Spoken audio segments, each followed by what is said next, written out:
A mixture of 2.3 gram formic acid and 4.5 gram oxalic acid is treated with Conc-H2SO4.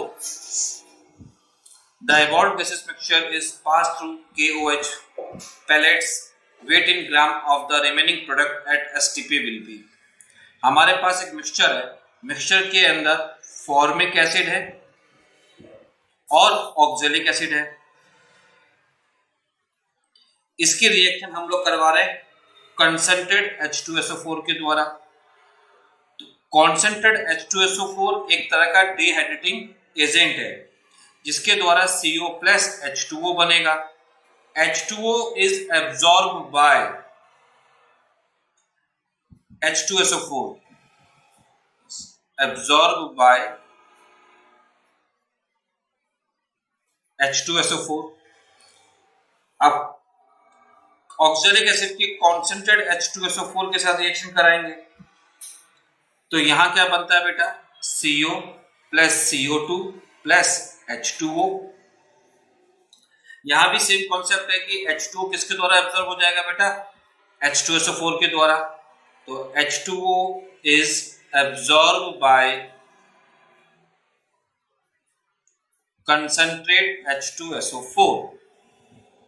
अब देखिए formic acid का कितने mass given है बेटा, 2.3 ग्राम गिवन है, मास गिवन है 2.3 ग्राम।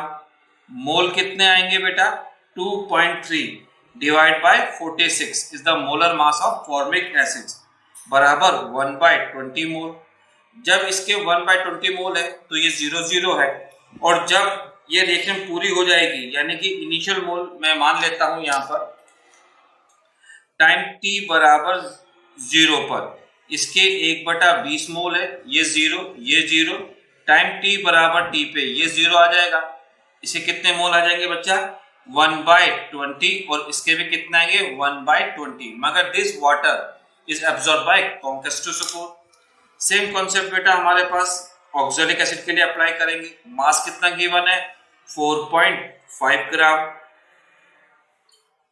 मोल आएंगे हमारे पास 4.5 divide by 90 is the molar mass of oxalic acid and it is 1/20। Time t बराबर 0 पर इसके कितने मोल है ऑक्जेलिक एसिड के, 1/20, ये 0 और 0।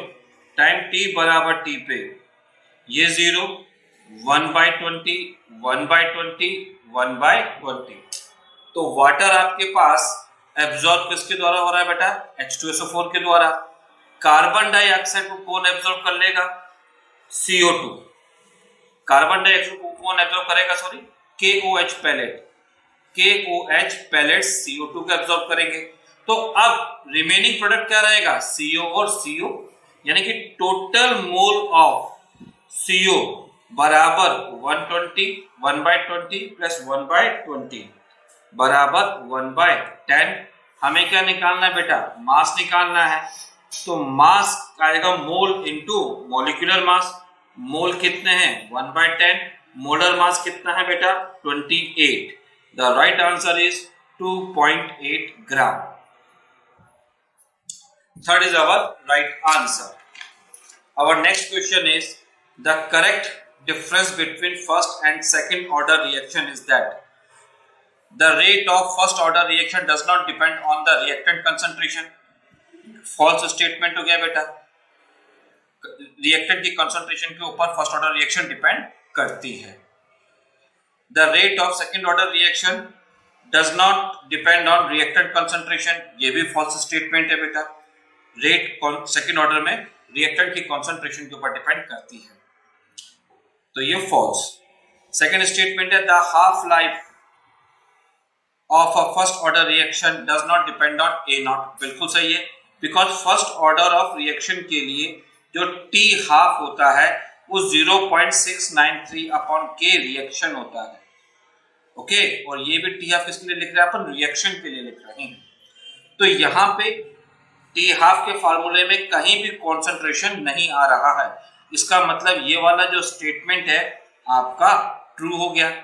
सेकेंड है the half life of a second order reaction does depend on A not. ये बिल्कुल, ये स्टेटमेंट भी आपका ट्रू है, बिकॉज टी हाफ का जो जनरल फार्मूला होता है वो 1 upon A not an minus 1 होता है।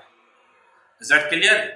तो सेकेंड ऑर्डर में 2 माइनस 1 2 आ जाएगा, यानी कि सेकेंड ऑर्डर रिएक्शन के लिए जो T half is 1 upon A not. ये किसके लिए आएगा बेटा? सेकेंड ऑर्डर ऑफ रिएक्शन के लिए आ जाएगा। तो ये हमारा ट्रू हो गया, second is our right answer. But third को भी चेक करेंगे। A first order reaction can be catalysed, a second order reaction can not be catalysed. First order reaction can be catalysed true है, second order reaction को भी catalysed किया जा सकता है, तो ये स्टेटमेंट फॉल्स हो गया। फोर्थ ऑप्शन है the rate of first order reaction does depend on reactant concentration. सही है। The rate of second order reaction does not depend on reactant concentration, false है। तो ये सेकेंड स्टेटमेंट इसका फॉल्स आ गया, फर्स्ट स्टेटमेंट ट्रू आ गया।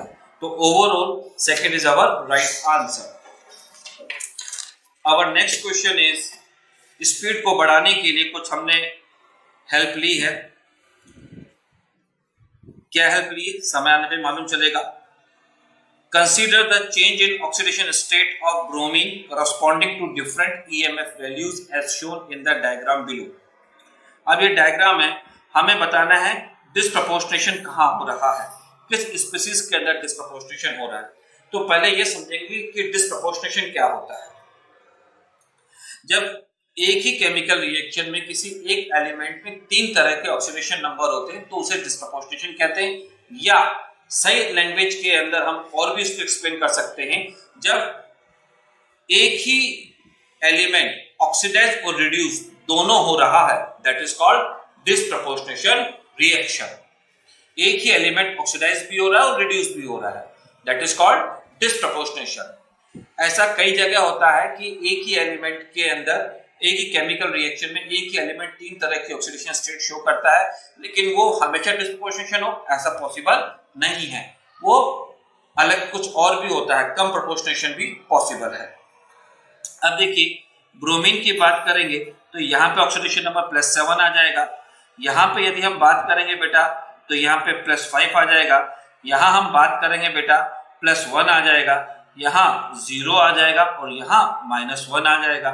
यानी कि हमें जो चेक करना है वो BrO3- को चेक कर लेंगे, HBrO को चेक कर लेंगे और Br2 को चेक कर लेंगे, क्योंकि +5 से +7 में क्या हो रहा है? ऑक्सीडेशन हो रहा है, और यहाँ क्या हो रहा है? रिडक्शन।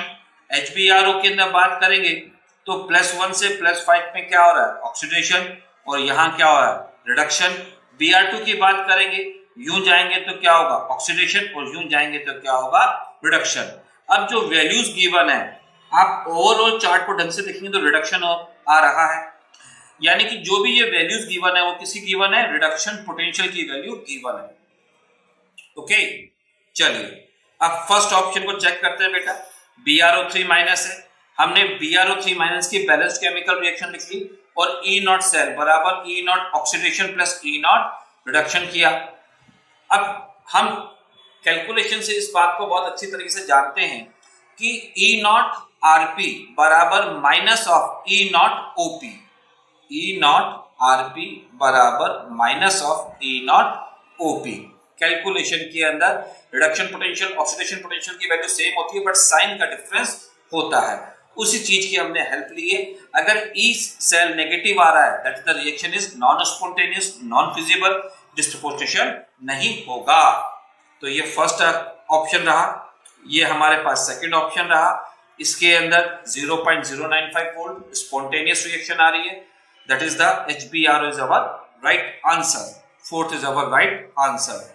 Br2 को भी चेक करेंगे तो ये आपके पास 0- आ रहा है, that is called non spontaneous reaction.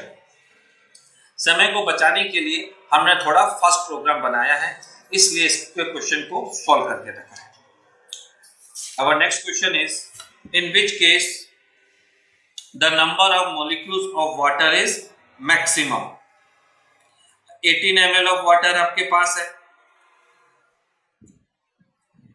0.18 gram of water है, 0.00224 litre of water vapours at 1 atmosphere and 273 kelvin और 10 की पावर -3 मोल ऑफ वाटर है। तो देखिए हमें क्या निकालना है बेटा, नंबर ऑफ मोलिक्यूल्स निकालने हैं। नंबर ऑफ मोलिक्यूल्स को यदि हम कैलकुलेट करेंगे तो डेंसिटी ऑफ वाटर कितना होता है 1 ग्राम पर ml, यानी कि 1 ml में 1 ग्राम, 18 ml में कितने आ जाएंगे 18 ग्राम आ जाएंगे।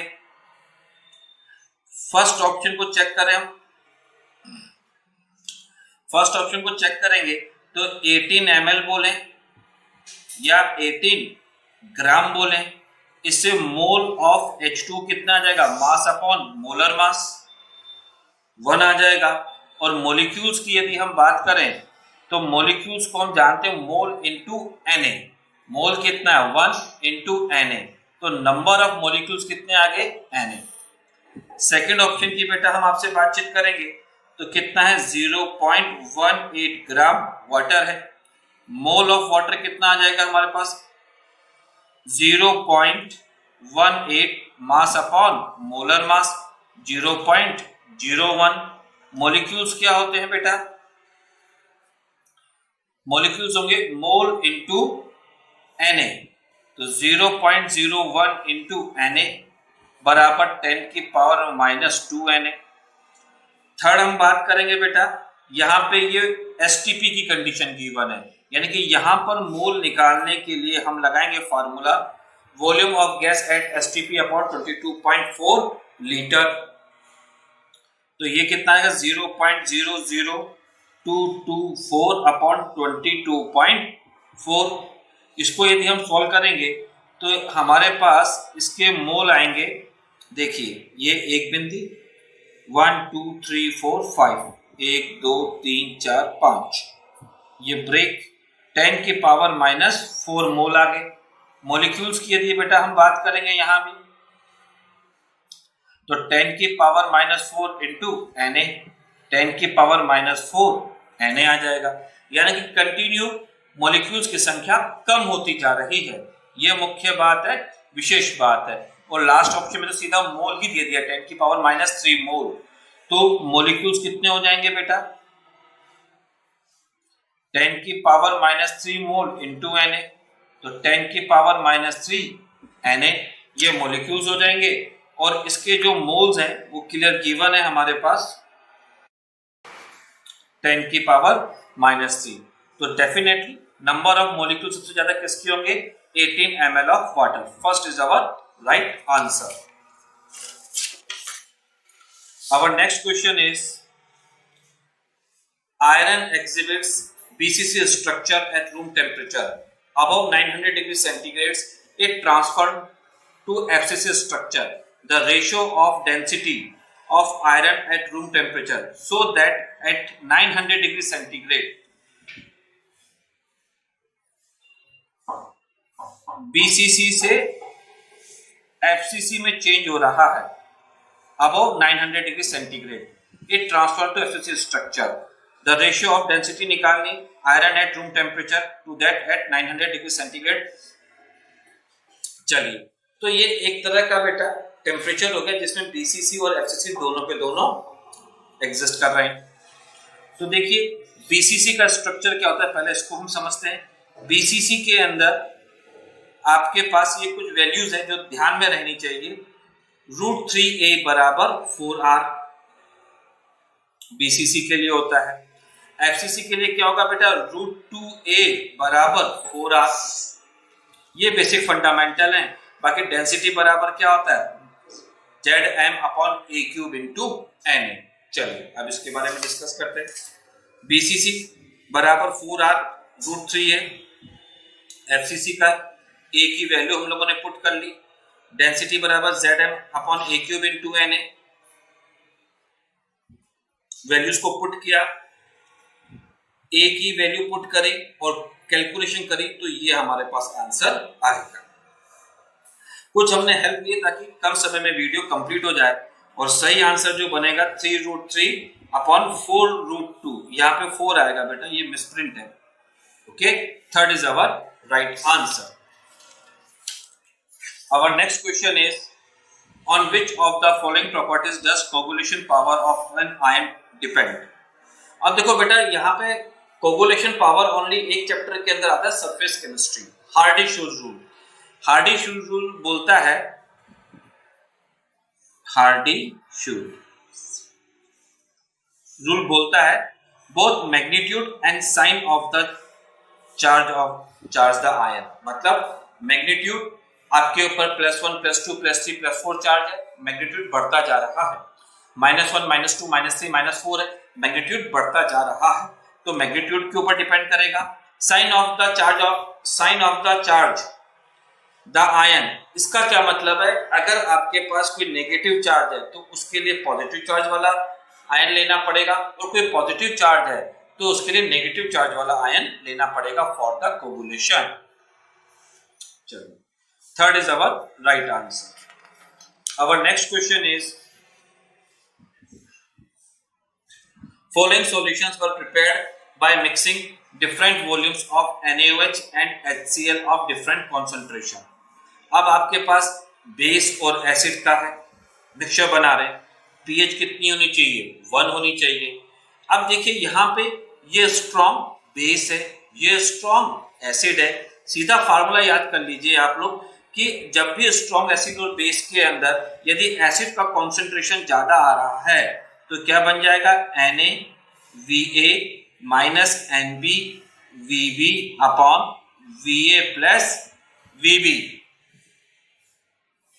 और यदि OH माइनस आयन का कॉन्सेंट्रेशन ज्यादा आ रहा है तो क्या आएगा बेटा, NbVb minus NaVa upon Va plus Vb, जहां पे A किसको डिनोट कर रहा है, एसिड को, B किसको डिनोट कर रहा है, बेस को, और यहां भी B किसको डिनोट कर रहा है, बेस को, A किसको डिनोट कर रहा है, एसिड को। तो HN और OHN का कॉन्सेंट्रेशन निकाल लेंगे।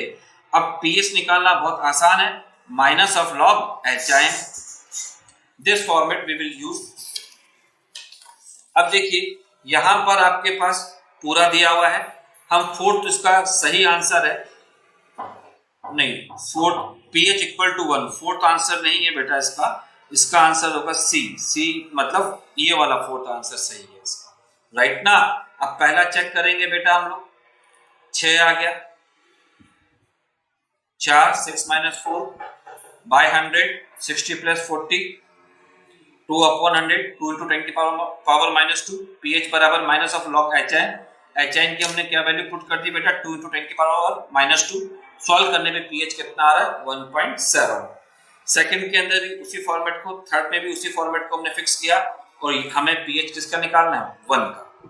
Okay, our next question is, the solubility of BaSO4 in water 2.42 × 10 की power 3 gram per litre at 298 K। The value of the solubility product KSP will be given molar mass of BaSO4। इसके बारे में बेटा हम आपसे चर्चा कर रहे हैं। तो देखिए सॉल्युबिलिटी किसमें दे रखी, ग्राम पर लीटर में, और सॉल्युबिलिटी हमें किसमें लिखनी है, मोल पर लीटर में। इसके ऊपर कई बार सवाल डिफरेंट कॉम्पिटिटिव एग्जामिनेशन में आए हैं। आपको कुछ नहीं करना, ग्राम को मोल में चेंज करना है, बिकॉज सॉल्युबिलिटी मोल पर लीटर में ही होती है। जो क्वेश्चन के अंदर फॉर्मूला हम लोग अप्लाई करते हैं, KSP बराबर, राइट, और ऑप्शंस में भी चेक करेंगे तो यहाँ क्या गिवन है, मोल है, और यहाँ क्या गिवन है, ग्राम है। तो solubility of BaSO4,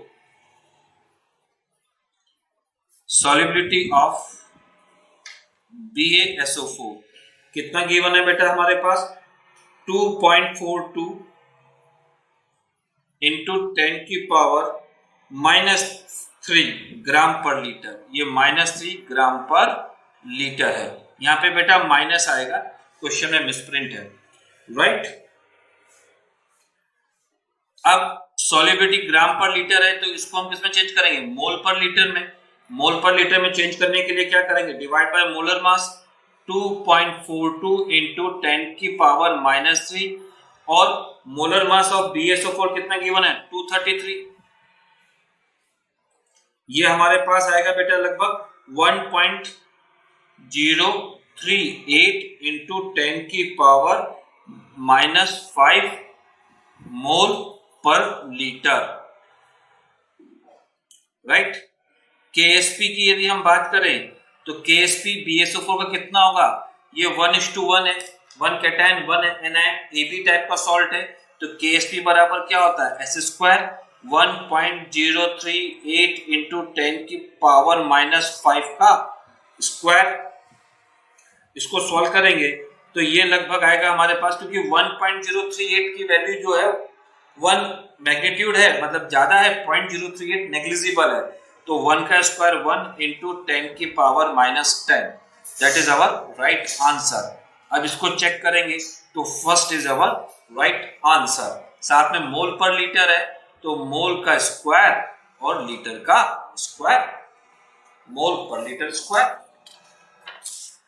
Our next question is, given van der Waals constant NH3, H2 and CO2 are respectively, which one of the following gases is most easily liquefied? तो देखो बेटा, डिफरेंट गैसेज है, उसके लिए van der Waals constant की value given है, liquefaction given है, मतलब ए की वैल्यू को चेक करिए, ए की वैल्यू ज्यादा होगी तो फोर्स ऑफ अट्रैक्शन ज्यादा होगा, फोर्स ऑफ अट्रैक्शन ज्यादा होगा, इसका मतलब उसको इजीली लिक्विफाई किया जा सकता है। Ammonia is our right answer. Our next question is, the correct coefficient of the reactant for the balanced equation. इसके लिए हमें निकालना है, देखो बेटा, तो MnO4 माइनस एसिडिक मीडियम में Mn2 प्लस में जा रहा है, +7 से +2, तो चेंज इन ऑक्सीडेशन नंबर कितना हो गया, 5। C2O4 2 माइनस किस में जाएगा भैया, CO2 में जाएगा। इसके अंदर यदि हम बात करें तो यहाँ पे जो कार्बन का यदि हम निकालेंगे तो यहाँ पे कितना आ रहा है, +4। यहाँ पे यदि चर्चा करेंगे बेटा तो एक कार्बन का ऑक्सीडेशन नंबर कितना आ जाएगा, 3 आ जाएगा, लेकिन एन फैक्टर कितना आएगा बेटा, 2 आएगा। कैसे, change in oxidation number for maximum atom of 1 mole of substance. यहाँ पे +3 आ रहा है, यहाँ पे कितना आ रहा है बेटा जी, +4 आ रहा है, 2 एटम का +6, 2 एटम का कितना आ जाएगा, +8, तो चेंज इन 8 में से 6 गए 2, change in oxidation number for maximum atom of 1 mole of substance. फिर इसको बैलेंस करने के लिए हम 2 से मल्टीप्लाई करेंगे, तो ये हमारे पास 2MnO4 माइनस आ जाएगा, और 2MnO4 माइनस, और तो देखिए ये आ गया, और 5 इधर क्रॉस मल्टीप्लाई होगा, 5 ऑक्सलेट आयन आ जाएगा, तो डेफिनेटली इसमें सेकंड ऑप्शन ही बनता है। मगर हम पूरी केमिकल रिएक्शन को भी बैलेंस करके लिखेंगे, MnO4 माइनस C2O4 2 माइनस, और यहाँ आ जाएगा Mn2 प्लस और CO2। मैग्नीज वाले 2 से मल्टीप्लाई हो रहे हैं, कार्बन वाले ये यहाँ 5 आ जाएगा, और यहाँ पे 2 CO2 था इसी, तो 2 से मल्टीप्लाई हो जाएगा बेटा, 10 आ जाएगा। Is that clear? अब सबसे पहले हम क्या करेंगे, ऑक्सीजन एटम को बराबर करेंगे। यहाँ पे कितने आ गए, 8, ये 20, टोटल कितने एटम ऑक्सीजन के, 28, यहाँ कितने 20, तो मैं क्या करूंगा, 8H2O जोड़ दूं, नंबर ऑफ ऑक्सीजन एटम बराबर हो गए। हाइड्रोजन आयन को बराबर करने के लिए मैं यहाँ पे 16H+ जोड़ देता हूँ। Is that clear? Acidic medium में केमिकल रिएक्शन को बैलेंस करने का यही तरीका होता है। अब चार्ज देख लीजिए, चार्ज दोनों तरफ क्या होना चाहिए, बराबर होना चाहिए। यदि चार्ज बराबर आ रहा है तो हमने जो किया वो बिल्कुल सही किया है। यहाँ पे चेक करेंगे, यहाँ कितना चार्ज आ रहा है, -2, यहाँ कितना आ रहा है, -10, यहाँ कितना आ रहा है, +16, तो आपके पास ओवरऑल +4 चार्ज रहा है, और यहाँ पे कितना चार्ज है, +4। इसका मतलब जो हमने किया वो बिल्कुल सही किया है। Second is our right answer. Our next question is, which one of the following conditions will favor maximum formation of the product in the reaction? आपको क्या निकालना है, प्रोडक्ट साइड निकालना है, राइट ना। तो देखिए इस पे करने के कई सारे तरीके होते हैं हमारे पास। पहली बात तो ये रिएक्शन है, इसको मैं चाहूं तो ऐसे भी लिख सकता हूं, A2 gas plus B2 gas gives X2 gas plus X kilo joule. Is that clear?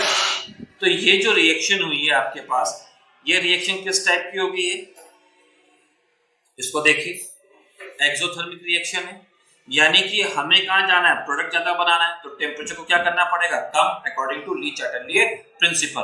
तो लो टेम्परेचर वाले फेवर होंगे, हाई टेम्परेचर वाले खत्म हो जाएंगे। ली चैटरले प्रिंसिपल आपको याद होना चाहिए। और हाई प्रेशर की लो प्रेशर, तो हाई प्रेशर इसका सही आंसर है। अब ली चैटरले प्रिंसिपल का कॉन्सेप्ट आपके दिमाग में होना चाहिए, तो इस सवाल को आप कर पाएंगे। Is that clear? और नहीं हो तो एक ट्रिक याद कर लीजिए, जब प्रोडक्ट साइड के अंदर मोल ज्यादा होते हैं तो HVLP high volume low pressure पर रिएक्शन कहां जाएगी, फॉरवर्ड डायरेक्शन में। कब? जब प्रोडक्ट साइड में मोल ज्यादा होंगे।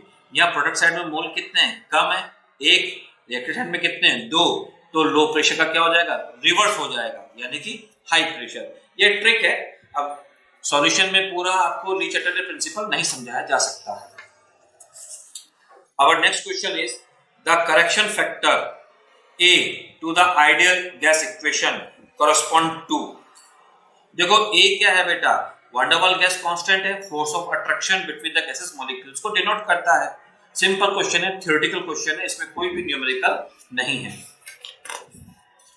Our next question is when initial concentration of the reactant is doubled, the half life of a zero order reaction. तो जीरो ऑर्डर रिएक्शन के लिए टी हाफ बराबर 1/A0, मैंने अभी भी बताया था n-1, ये एक फार्मूला होता है जनरल।